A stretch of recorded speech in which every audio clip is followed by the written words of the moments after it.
Hey there, everybody. Welcome into another episode of Winning Bets. I'm, of course, Jason Mattis, giving you guys some free sports picks every single day. We're coming off a weekend. Hope you guys had a fantastic weekend. Wasn't the greatest weather-wise here in Chicago. We were bunkered down in the house yesterday having to deal with rain, but Saturday was nice and we were able to get out. Again, I hope you guys had a good weekend. How about sports?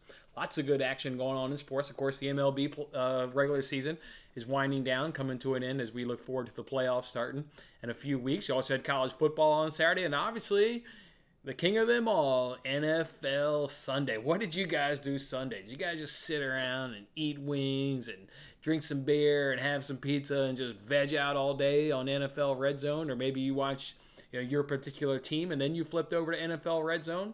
I watched NFL Red Zone. Obviously, with my team being the Buffalo Bills and being in action on Thursday, I was able to sit back and just kind of do that and just kind of sit back and really, enjoy the NFL. Had the NFL in the Red Zone, and there on the tablet in front of me on the couch, on the chair, was the race. It was just a good race. Bubba Wallace picking up his win. We'll talk about that one here a little bit later. But either way, tons of sports. Hope you guys, again, enjoyed your weekend and then also got to enjoy your sporting action as well. NFL Week 1.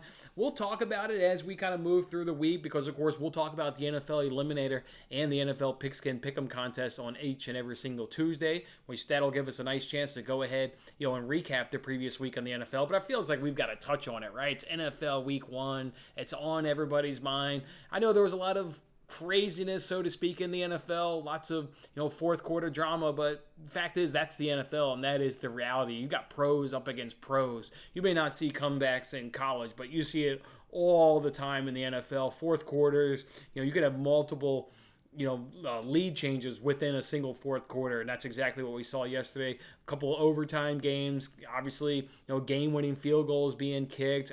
The thing that I want to talk about, or the thing that I noticed a little bit, and obviously watching NFL Red Zone, I'm not watching a game, right? I'm getting flipped to the game on big plays and big moments.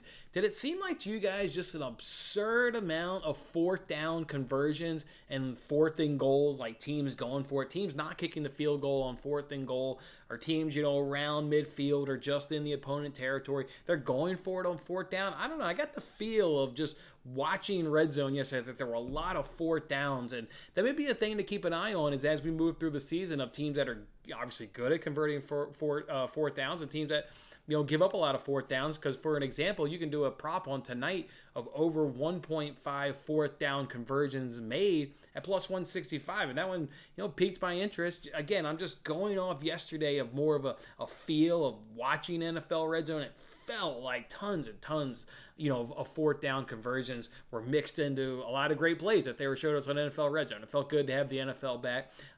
Is your team starting off 1-0? Is anybody else 17-0 dream still alive, or were your hopes and maybe Super Bowl aspirations crushed after week 1? Don't overreact. You'll, of course, see it. And there's the thing of not overreacting.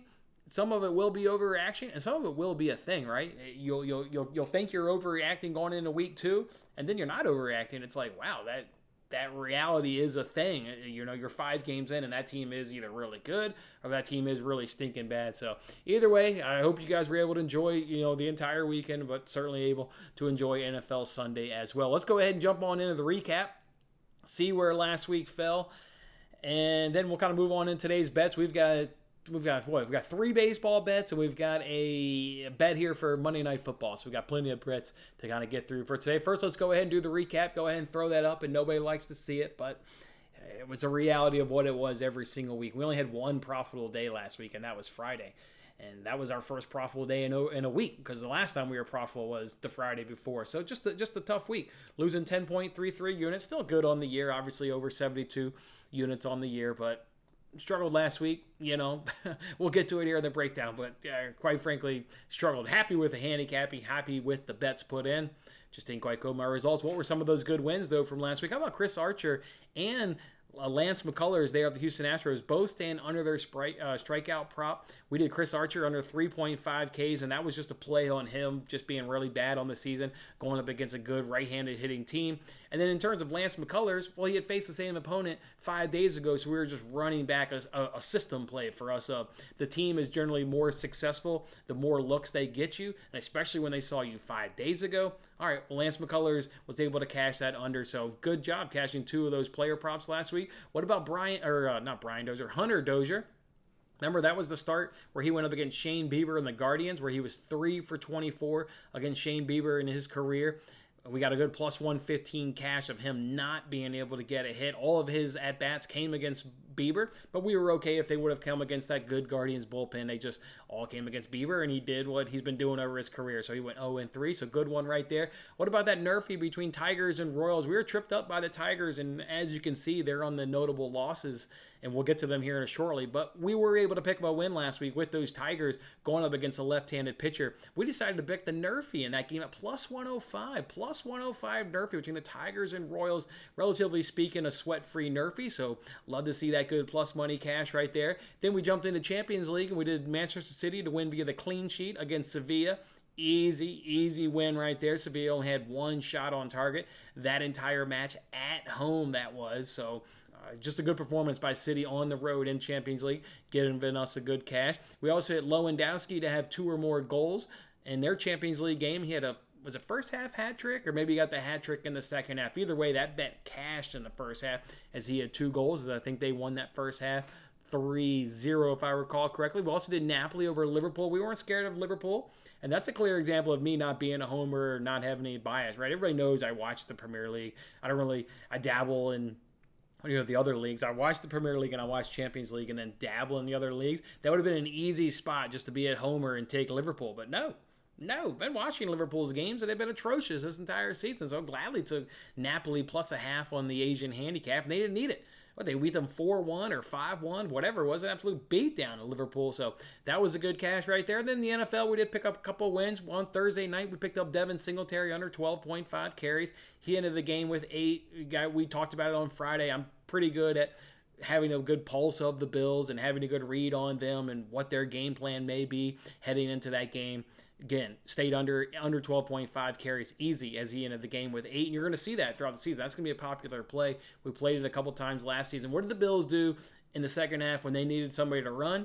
They went to their best running back on the team, and his name's also the quarterback, and he's also Josh Allen. So not scared to run that one back if we, get a good line and we get a good opponent to run it back with. And what about Daniel Jones? Remember I told you guys he's playing under Brian Daboll, and Brian Daboll loved to run Josh Allen. Now, we know Daniel Jones isn't as good as Josh Allen, but he's no slappy. He's pretty good with his legs, and I thought he was going to go over 19.5 rushing yards, and he did. I think he ended with 23, maybe 24. It was low to mid 20s. Either way, over 19.5. So we'll go ahead and take that cash right there. All right, as we can see, it was not all good last week. A lot of bad was mixed in there. Let's talk about it. What about Monday starting off with just a brutal loss? We went to the Portuguese Premier League there in soccer and took Pacos over 3.5 team total cards. Got 3 cards in the first half. Can't get anything in the second half. Hell, we even committing more fouls in the second half than what we committed in the first half. We still can't get a yellow card. Brutal. I mean, just brutal. These notable losses are all like kicking the D's. I mean, they're all kicking the D, and that one was brutal to go ahead and start off our week. What about Tigers F5 team total? May not be a kick in the D, but just kind of really shows, right? We had a bad weekend. Things that we've been profitable on all season long, and Tigers versus left-handed pitching is something we've profited on all season long on the payoff pitch. Well, last week we got tripped up twice. We got tripped on like a Monday, and I think it was a Wednesday. That's why we then switched off and did that nerfy in Tigers Royals, because they had cooled off versus left-handed pitching. And unfortunately, we couldn't get off of it soon enough. We did suffer 2 losses, and one of them was a 2-unit play on Monday. So bad Tigers.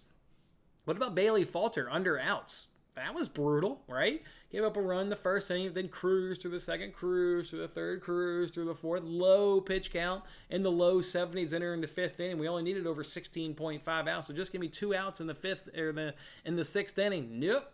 They start hitting them. He gives up another run to the Marlins, and that's all it goes. He leads the game on 16 outs. Could not get the last one as we lose on the hook right there. What about that nerfy and Diamondbacks versus Padres? 6 up, 6 down. Oh, wait. Before 6 up and 6 down occurred, the first pitch. Brutal stuff right there. Losing the nerf on the first pitch. First pitch home run. Tough stuff right there. What about in Champions League? What about the Chelsea match there against Dynamo? We need both teams to score. Dynamo scores early in the match, I think the first 10 or 15 minutes. And Chelsea played terrible. I mean, Chelsea played so bad. Not only did we lose our bet, and you guys lost it if you tailed it, it got the damn manager sacked. I mean, that's how bad they played. And they looked bad. I watched a good chunk of that game. They really did look bad. So, tough stuff. That Chelsea was a team that couldn't find the back of the net right there. Porto, Atletico, that takes the cake for the worst beat of the week. I mean, ain't nothing close going to come. Ain't nothing going to come close. We've lost some under 2.5s. You have, injury time goals. But I've never had a game be on under 2.5 goals, have it be 0-0 after 90 minutes, stop paying attention.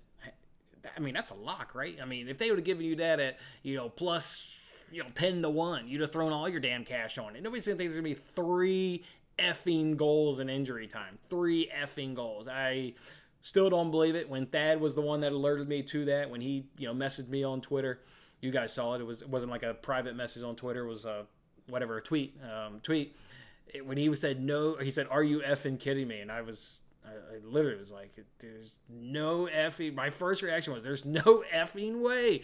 He's talking about that Atletico Porto. I knew he tailed that bet. He's a good friend of mine. He loves soccer as well, so I knew like he was on that bet. Just knowing like his love for soccer, like my love for soccer, like no effing way he's talking about Atletico Porto. And you scramble to look it up, and it's like, wow, 3 goals in injury time. That is. Yeah, we had some bad losses last week. We had some things go against us, but that one was really tough right there. And then I had to just throw in the Titans. Remember, we had them. They were in our teaser of the weekend. We didn't tease the Titans money line. We just did Titans money line. I guess I should have teased it plus 1.5 now that I look back on it. But we teased them with Lions plus 10.5 and just part of the craziness in the NFL, And that was one of the crazy games. Giants coming back on the Titans and snatching a victory away from them late. Probably the only. Trying to recall, because like I said, I watched Red Zone. That's probably the only time they led that game, right? Is when they took the lead at 21-20. And credit Brian Daboll. I was sitting next to my wife and wanting Titans to win the game, because we're holding on to a bet. But I looked at her, I said, they're going for 2.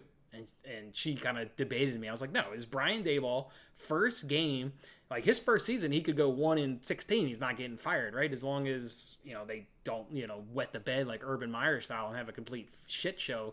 Like he can stumble and fall on his face, and he's assured of a job next season. So I was like, he's definitely going for 2. He's definitely going for 2 in that spot. So credit Brian Daboll for doing it and getting the win there for the New York Giants. But it tripped us up in the process there, unfortunately, holding on to that Giants money line ticket parlay, whatever you want to call it. So yeah, tough week. We'll rebound. We've had weeks like this before, where we've been down 2 units, and we've had weeks where we've been up 10 units. The ones where you're down aren't as fun. That being said, I had fun last week, and hopefully you guys have fun. Right? You should be enjoying your sports betting, whether it's wins or losses. Even the losses are brutal. Like, you can look back at that Atletico Porto one and just laugh right now. Be like, are you kidding me? 3 goals at injury time. Like, that's like laughable how like crazy that is to happen. So, all right, we're not going to repeat losing 10 units. We're going to turn it around, and it's going to start with on Monday night. We got some good baseball plays, and we've got some good, NASCAR. We've got some good baseball and football plays to go ahead and get you guys. I can't remember stumbling through this. I'm looking at my notes, and I've got NASCAR here. I'm going to talk about this NASCAR, and then I'm going to jump in the comments section and see how everybody's weekend went. So first, let's go ahead and talk some NASCAR. You guys remember this video? You guys remember this video I put up? 2022 NASCAR future bets. Put up 3 NASCAR bets. Well, NASCAR came through yesterday.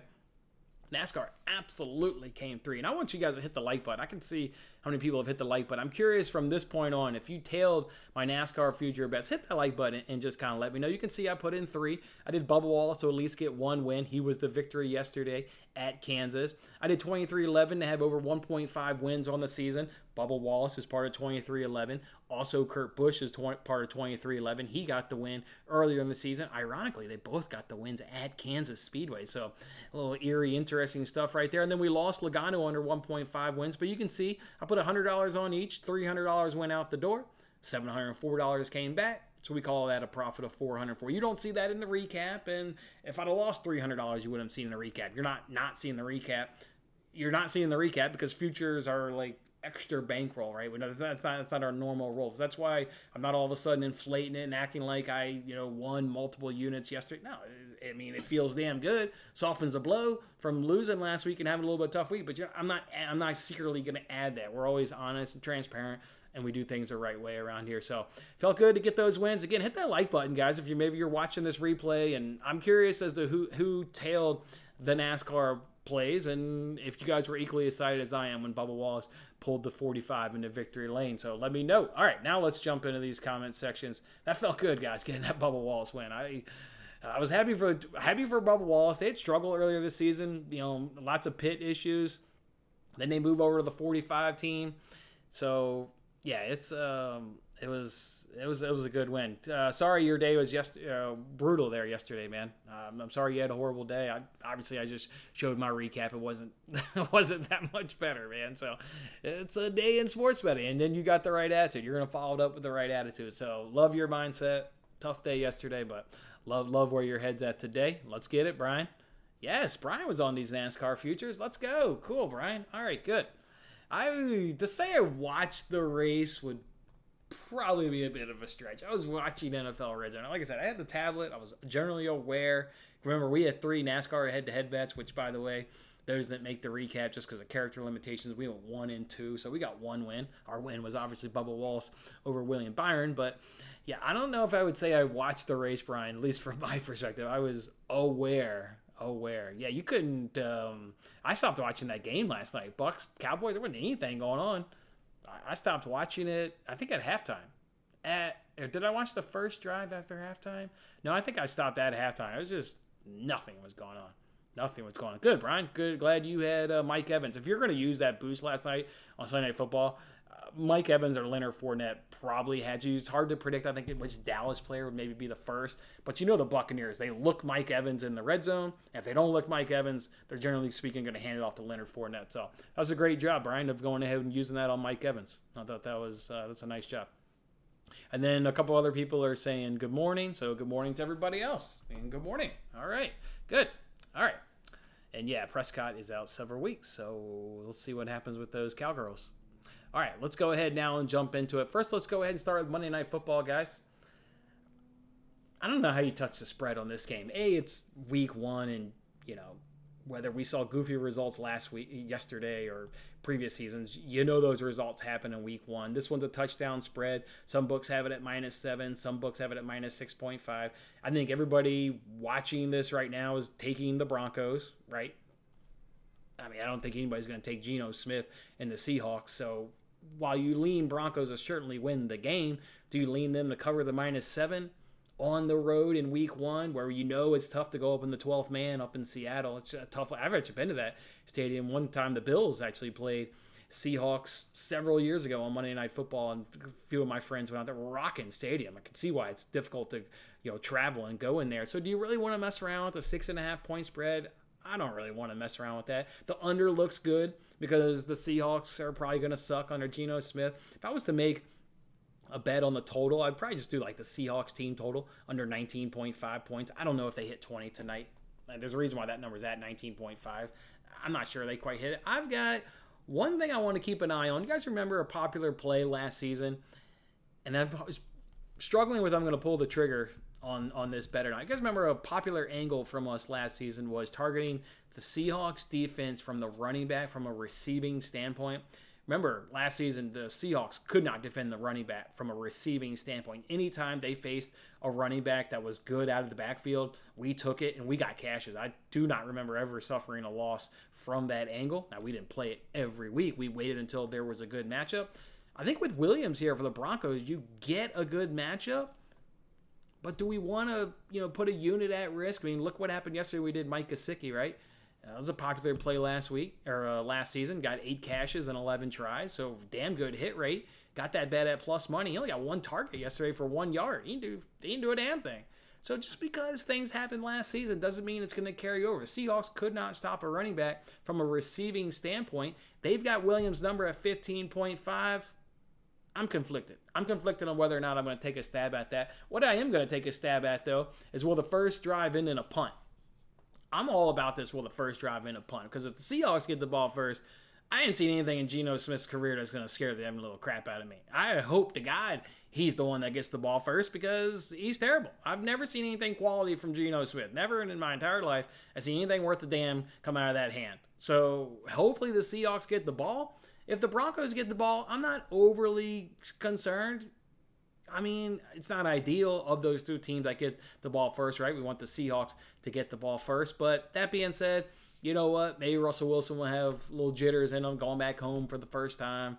Seahawks aren't like they're an atrocious defense. They were terrible at defending the running back position from a receiving standpoint. They gave up yards last season, but they weren't, god-awful. They were pretty bad, but they weren't like god-awful. So, you know what? That's the bet I'm going to go ahead and roll with the Monday Night Football. And something where I don't want to mess around with the spread. Obviously, the money line on the Broncos is way too crazy. If you want to drop them, though, in a parlay with the baseball team, okay, now you're talking. You want to do a little two-legged money line parlay with a baseball team out there you like? Maybe you like the Braves with Spencer Strider on the mound taking on the Giants, or maybe like the Dodgers going on against the Diamondbacks. Okay, maybe use in the Broncos as a parlay piece. But I'm just going to stick with this first drive. Going to end in a punt. You can obviously see here in the bet slip, we're obviously betting it at FanDuel, and we're obviously betting it at minus 130. So that's how I'm going to roll on Monday Night Football.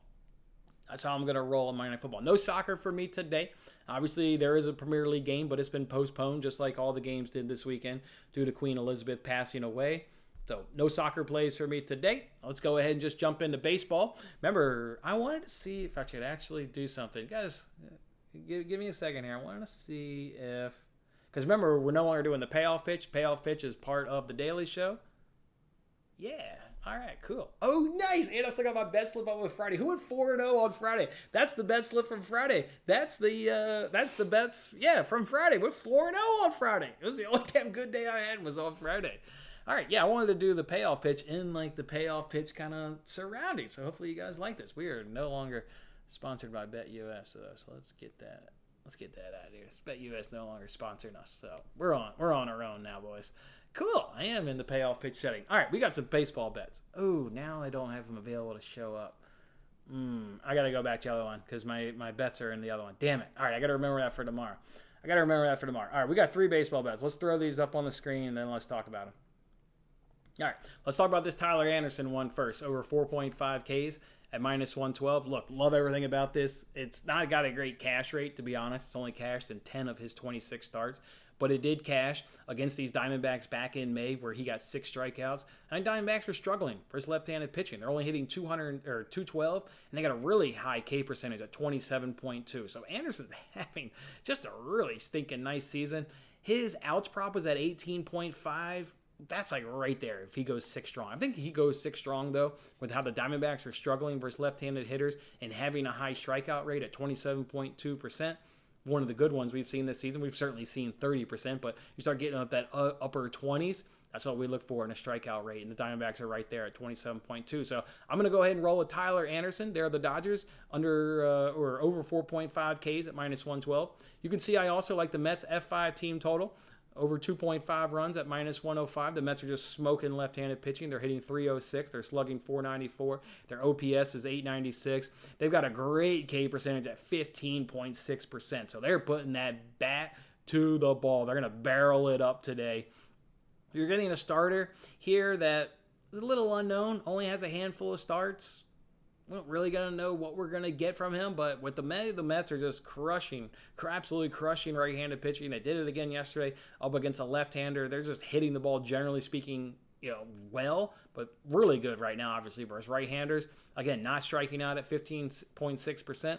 So I'm going to roll with that. And I'm going to roll with the Nerfy. I'm going to roll with the Nerfy there in the Braves Giants. It's right at my cutoff at minus 150. There's a reason why this one's really juicy because it looks really stinking good. The team's ranked 26th and 20th in the league in runs scored in the first inning. They averaged .47 and .4 runs scored, respectively, in the first inning. So that's under 1, so we like that. Strider's on the mound there for the Braves. He's got 18 starts. He's only given up 5 runs with 32 Ks, only allowed 10 hits in the first inning. So he's doing his part. And Alex Cobb is doing his part. He's had 23 starts. He's only given up 8 runs, but only 3 of them have been earned. Yeah, he's only given up 3 earned runs in 23 starts with 27 Ks. So there's a reason this one's minus 150 because you get great hitting stats in terms of teams that struggle in the first inning, and they're about middle of the pack right now versus right-handers. They're both hitting 247, so Nobody's, exceeding or doing great right now versus right-handed. So average offense, weak offenses in the first inning, again, ranked 20th and 26th, and starting pitchers that are both doing it outstanding. Normally you get, one good one and one so-so one. Hey, 5 starts and 18, or 5 runs and 18 starts, and then 3 earned runs and 23 starts. That's pretty damn good to me in terms of the nerfy numbers we've been crunching, all season long. So that's how we'll do it. We'll go ahead and do that. I'm going to throw all these plays up right now. Those are the ones I'm on today. There's only 4 plays. Maybe I add Jamal Williams over 15.5 receiving yards. I'm jumping in my phone right now to pull up all the games because we are doing payoff pitch, and part of payoff pitch is we do rapid fire. We talk about every single game from a money line, run line, and over-under perspective. So with that being said, let me hop on into, looks like I'm going to hop into DraftKings, just one random sports books. We need some numbers to go off of. God, we need some money today, fellas. We need to win some bets today. Actually, I'm going to see if this tennis bet is going well for us. Okay, it's 3-2 and it's on serve. All right, not bad. All right, let's talk about these games, guys. And again, we're going to talk about every game from a money line, run line, and over-under perspective. So here we go. Live lines on DraftKings. We got the Rangers and Marlins in a double header. We got Rangers at plus 105, Marlins at minus 125. You get the over-under of 7.5. I like the Rangers at plus money. I don't think the Rangers are losing both these games. They're getting a left-hander in both of these games. The first one's Trevor Rogers. Remember, we took the Rangers last week. They're not crushing left-handers in this moment. They have cooled off pretty damn dramatically. That's the reason why I wasn't really willing to back that Rangers offense. But in terms of this, like pairing them up with a struggling Marlins offense for rapid fire, I'll take the Rangers at plus money and really don't have to think twice about it. So, yeah, I'll just take the Rangers at plus money on that one. Angels and Guardians with an over-under of 7.5. Angels at even money. Guardians at minus 120. This one's pretty easy for me. It's Guardians on the money line. We've talked about their bullpen the last couple of weeks.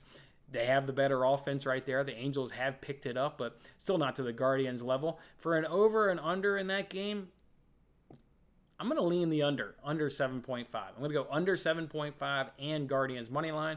Pirates over under of 9, taking on the Reds at Pirates at plus 120, Reds at minus 140. You got a left-hander and a right-hander on the mound. So if you look at the hitting stats, they're about even. Pirates versus left-handers, Reds versus right-handers.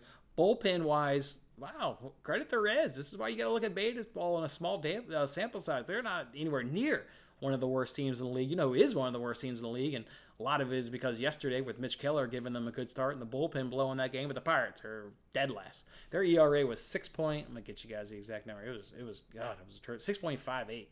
Their FIP right now is 5.01. Their opponent's batting average is 317. So I'm taking the over in this game. I'm absolutely taking the over. So go ahead and give me over 9 between Pirates and Reds. Astros and Tigers with an over-under of 7. Astros minus 205. Tigers plus 175. 2 left-handers on the mound. Again, we're not going to do the Tigers F5 team total, though. Got burned twice last week. They went against a left-hander 3 times last week, and they only cashed it 1 of the 3. They have cooled off for left-handed pitching. They got a tough one today in Valdez. An absolute tough one today in Valdez. So hard not to like the Astros. I think the game stays low scoring because the Astros in their own right aren't smoking left-handed pitching. It's a reason why we're not on them. We would have liked them with Rodriguez on the mound. If the Astros were better versus left-handers, I would have taken a stab at their F5 team total, but they're just not hitting left-handers all that great. So I like the Astros on the money line, and then I like under 7 in that game. Let's go ahead and do Rays and Blue Jays with an over-under of 8.5. Rays at plus 125. Blue Jays at minus 145. I don't know what you're going to get here from Cooper Criswell. Not a name I'm familiar with. Haven't handicapped his name all season long. It must be a September call-up or something along. Maybe he's a bullpen arm coming to do a, maybe it's a bullpen day. Not a guy I know of, but I'll take the Rays over the Blue Jays all day long. Once you get into that bullpen, you get advantages in that bullpen. So I'm going the Rays at plus 125. Cubs and Mets with an over-under of 8. Cubs plus 240. Mets at minus 285. I'm taking the Mets. They're a great parlay piece. Obviously, I'm expecting them to get runs and get runs early. You got Bassett on the mound. I'll take the Mets. Better offense, better starter, better bullpen. It's check, check, check. They're a great parlay piece today at minus 285. Maybe it's a Mets-Broncos parlay. Hell, maybe I'll talk myself into a Mets-Broncos parlay before I get off this show. All right, then we get the doubleheader here between that Rangers and Marlins. And now you get the Rangers at minus 125 against Braxton Garrett, plus 105. I think Braxton Garrett's better than Trevor Rogers. His stuff is better. He's younger. He's unproven and a little inconsistent. but Braxton Garrett's got better stuff than Trevor Rogers. You get John Gray making the start here for the Rangers coming off the injury list. I'm still going to take the Rangers, though. They're better across the board. They're just better across the board, so kind of a no-brainer one right there. Dodgers and Diamondbacks with an over-under of 9. You got the Dodgers at minus 210. Diamondbacks at plus 180. Another guy here in Ryan Nelson. Again, we've kind of talked about this. You start to get this kind of in September. You don't really know all these guys. Fact is, though, both of these offenses are struggling. We know the Diamondbacks are struggling versus left-handers. That's why we're on Tyler Anderson's K-prop. The Dodgers are only hitting 247 right now versus right-handers, so just kind of limping along in their own right. Still going to take the Dodgers, though. Massive bullpen advantage. So I'll still take the Dodgers on that money line. In terms of an over-under 9, I expect Anderson to do what he's been doing all season long. So I'm taking under 9. Under 9 between Dodgers and Diamondbacks. And then Braves-Giants with an over-under of 7. Look, you get Braves at minus 180, Giants at plus 155. I know I'm on the nerfy, but then I think you could be getting some runs in this game. Not because they're doing great. I've told you they're both actually hitting 247 versus right-handed pitching, but you're getting these bullpens, particularly here for the Giants, and I like that the Braves are batting all 9 innings. I think you can get over 7, and I like it. It's at plus money. I think you're looking at a 3-5 kind of game, something along there with the Braves, probably pulling it out 5-3 if I had to take a guess. So, all right, and there's the rapid fire portion of the show. Wanted to keep doing that. Want to keep payoff pitch alive. I've said it on Friday's show. Thoroughly enjoyed payoff pitch with you guys. I just need to incorporate it here in the show. So that's what we'll do. Let's jump into these comments, see what we have going on. Thoughts on Russell Wilson's rushing yards over 12.5. I'd look at his hit rate. I'd have to look at his hit rate. It's all projection in week 1. I mean, DeGent. I mean, we all know it's a projection. I mean, I projected Daniel Jones. I hit it. Obviously, I only hit it by a handful of yards. I don't know. I guess I'd have to look at his hit rate. I think I have the score up here while I think get to my other phone. Let's see here. Russell Wilson. Let's see what we got here. Even if I'm trying to remember what I need to do is, rather than look up the hit rate for Russell Wilson, let's see if I saw the bookmark tabs from last season's NFL and see what they allowed per game basis from the quarterback position. Don't tell me I deleted it. All right, I need to refine that bookmark. I don't know. I won't be able to help you out. If I find it, though, I know you're following me on Twitter, and I'll message you what the Seahawks allowed per game from the running back position. I will if I find that link. He's welcome to come and join me. If he wanted to ever join, I would have him come on the second half of the Daily Show, and he could chime in on his baseball bets. But I don't. Nothing happened with us. Somebody actually hit me up and said, "Did he have a bad visit in Chicago? Like, did you guys fight or something?" Nothing happened. He's just ready for hockey. I mean, the guy crushes hockey. He does really well with hockey. He's done with baseball, and he's ready just to focus on hockey. So with myself not doing any hockey, I'm sure there'll be a collaboration from time to time, but it won't be anytime soon there, Brian. Unfortunately. All right, that's how we're rolling today. We've got 3 baseball bets, and we've got the bet there on Monday Night Football. We got the equivalent to Nerfy Nation. So where is Nerfy Nation tonight? Because we've got a real Nerfy in baseball. We've got the equivalent to the Nerfy there on the NFL style. Let's go, boys. Let's just turn some damn profit today. I mean, I don't care if it's 0.001 units. Let's turn some damn profit today. All right, boys? All right, guys. Appreciate you guys kicking off another morning with me here, bringing the energy, bringing the comments. Again, if you hit those NASCAR bets with me, hit that like button. I'm curious if anyone tailed those NASCAR ones. Otherwise, guys, enjoy your Monday. Enjoy Monday Night Football. I look forward to hanging out with you guys Tuesday. You know what it means this week. It's more Champions League football. So we'll roll out the Champions League bets on tomorrow's show. All right, guys. Have a good one.